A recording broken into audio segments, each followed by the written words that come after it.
today's video, we're going to put some 1-inch lowering blocks in the rear of my 1966 Mustang. In the previous video, we lowered the front with some lowering springs and we did the Shelby mod. So now let's finish up the car with these blocks. We'll see how she comes out. So when I bought this car, these traction bars were already on here, and I've got mixed emotions. I kind of like them because of what they can do, but I'm not sure that this car makes that kind of power to really need them. So I'm thinking we just take these off, and then I can, well, I have to take them off anyways because the blocks aren't going to fit above this perch and keep the traction bars, because then this would have to grow, which I don't have longer bolts for that anyways.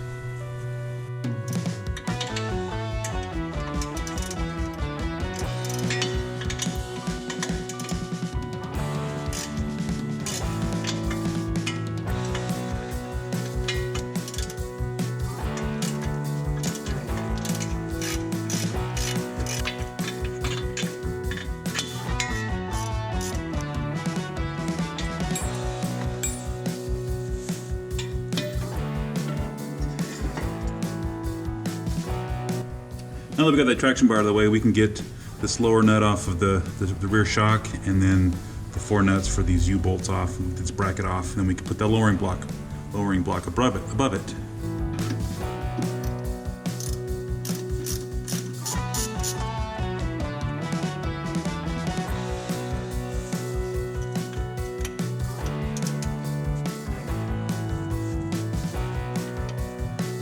Oh, those are a little tighter than I thought. Let's try something different.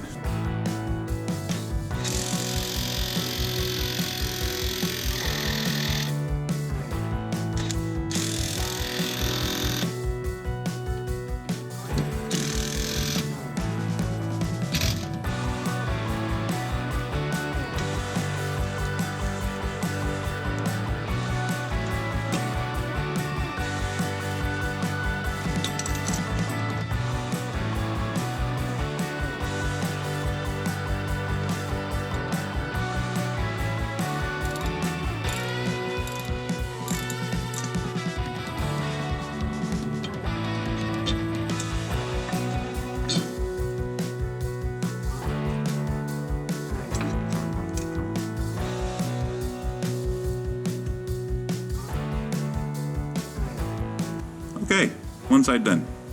Just like the last side, we got to take off this traction bar first, and then we can get this bracket off.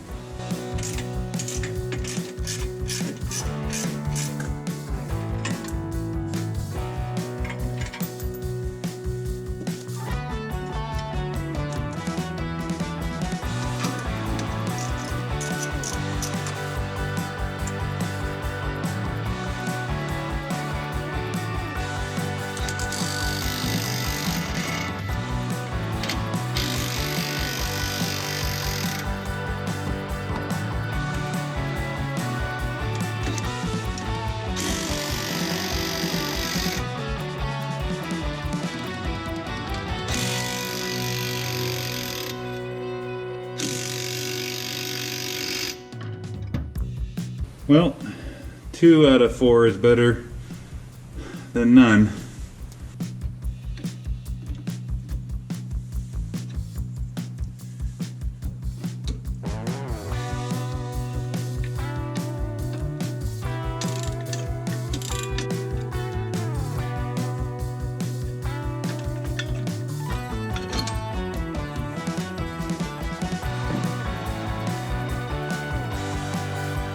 So now the next thing we need to do is we need to jack up the axle so that we can get the block underneath this perch here and above the leaf springs. There's gonna be a lot of, I'm sure, rust and stuff I gotta clean out of there, but let's get this thing jacked up and see what it looks like.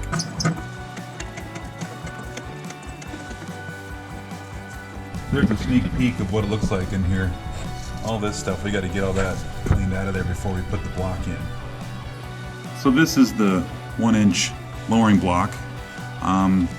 This piece fits up inside the perch on the axle, and then on here is where the top of there's a bolt in the leaf springs that fits inside here. I had to hog this thing out a little bit because the head of it was a little larger than the hole that was there, but this is aluminum, so that makes it really easy. It drills right out.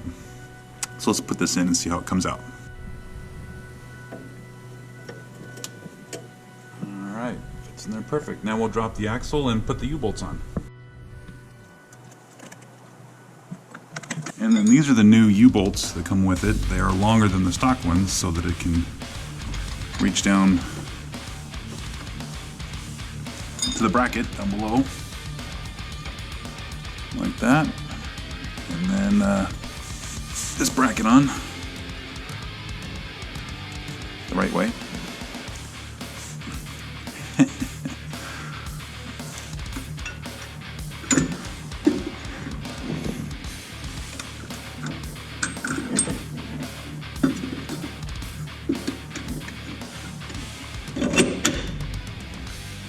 And then there's these new provided nuts. We'll put these on here and set you down. First, we're going to put some anti-seize on here just in case. I believe I need to replace these leaf springs.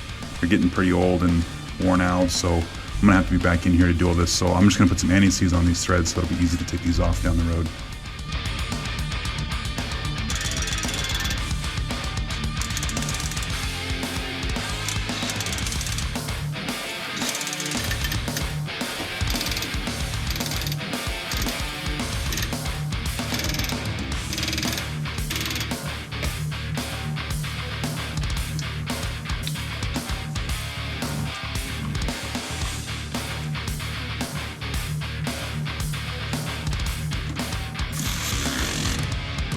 Alright, I'm just going to torque this down and this side's done, ready to go.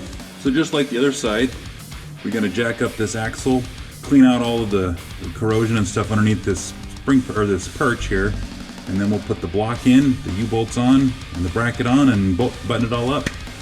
Again, just like the other side, all of this, all that stuff's got to come out of there before we put that block in there. There, now it's all clean, ready for the block. Just like the other side, we got this thing bored out for this pin up here, and let's put it in and drop the axle down.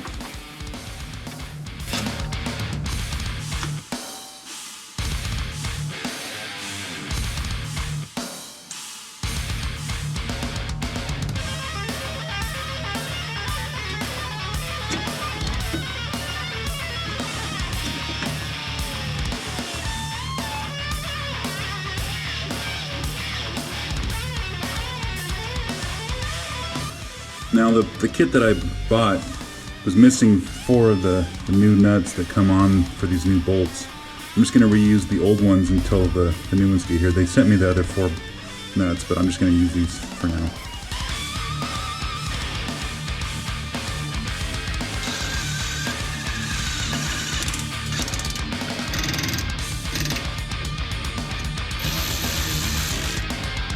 Now this side's done, let's lower the car and see how she came out.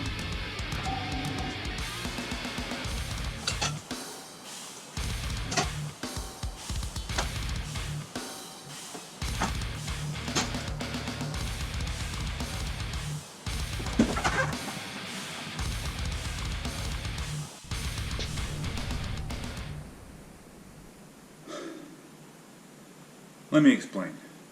No, there's too much. Let me sum up. It didn't work. That was a lot of work for not the right results. My last video, we did the front lowering springs with this car, this massive gap that I have now. And this video, we did the lowering blocks for the rear. I found out during that I have air shocks or whatever you call that in the back, and I can adjust the height to whatever I want. So that was kind of a waste. But that's okay. Something fun to do. The front, however, different results.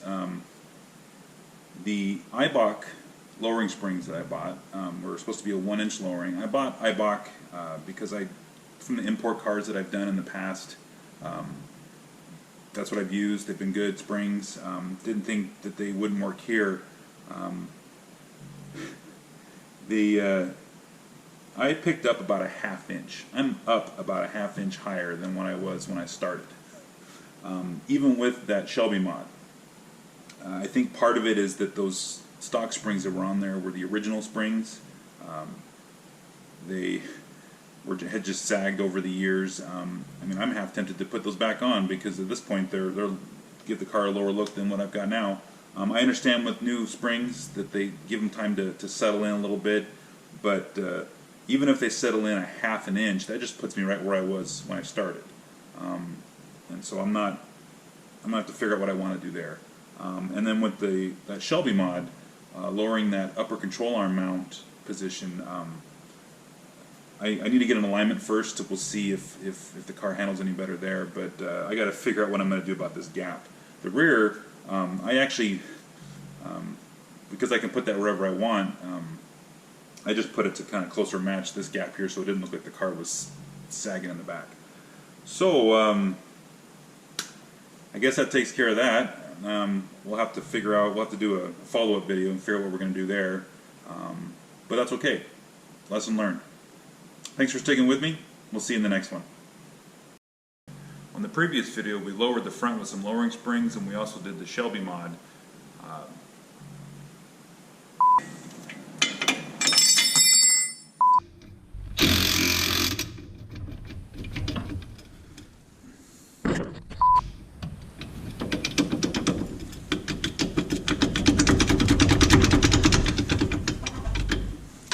Okay, one side done. Okay.